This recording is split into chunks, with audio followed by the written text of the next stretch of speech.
নমস্কার বন্ধুরা, সবাই কেমন আছো? চলে এলাম একটা রেসিপি ভিডিও নিয়ে। আজ বানাবো চিংড়ি মাছের মালাইকারি। প্রথমে মাছগুলো ধুয়ে পরিষ্কার করে নিয়েছি, খোসাগুলো ছাড়িয়ে নিয়েছি, মাথাটা লেজটা রেখে দিয়েছি, লেজের দিকেরটা।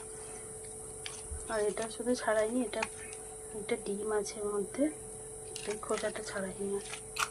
এটা নুন হলুদ আর দিয়েছি একটু লঙ্কা গুঁড়ো, এটা মাখিয়ে নেব।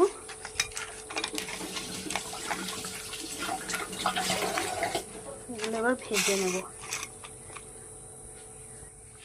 কড়াইয়ের মধ্যে দিয়ে দিয়েছি সর্ষের তেল, মাছগুলোকে ভেজে নেব।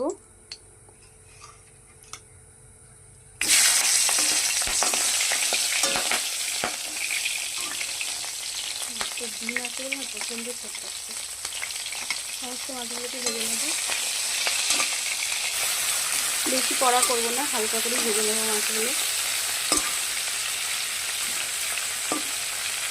উল্টে নেব।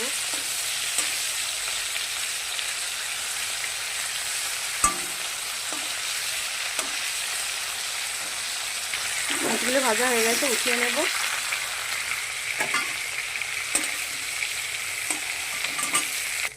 সব মাছগুলো উঠিয়ে নিয়েছি। এবার ওই তেলের মধ্যে দিয়ে দেব গোটা গরম মশলার ফোড়ন।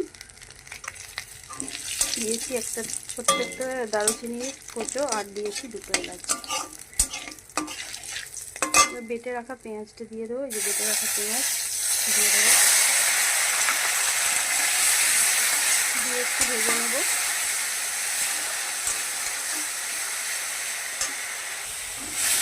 পেঁয়াজটা অল্প ভেজে নিয়েছি, দিয়ে দেবো কোঁচানো টমেটো, দিয়ে ভালো করে ভেজে নিতে হবে।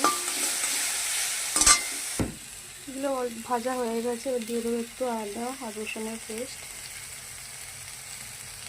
দিয়ে দিলাম রসুন আর আদা,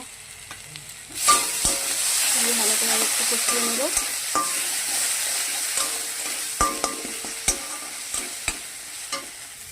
এর মধ্যে দিয়েছি একটু হলুদ গুঁড়ো, একটু লাল লঙ্কার গুঁড়ো আর একটু কাশ্মীরি লঙ্কার গুঁড়ো।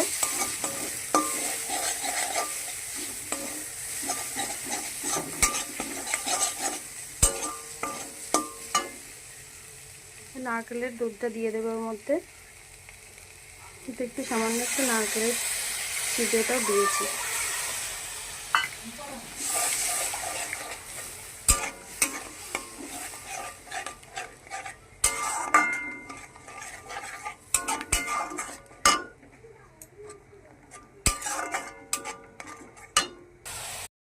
তো আমার রেসিপিটি কেমন লাগলো জানিও, ভালো লাগলে একটা লাইক কমেন্ট করে দিও। টাটা।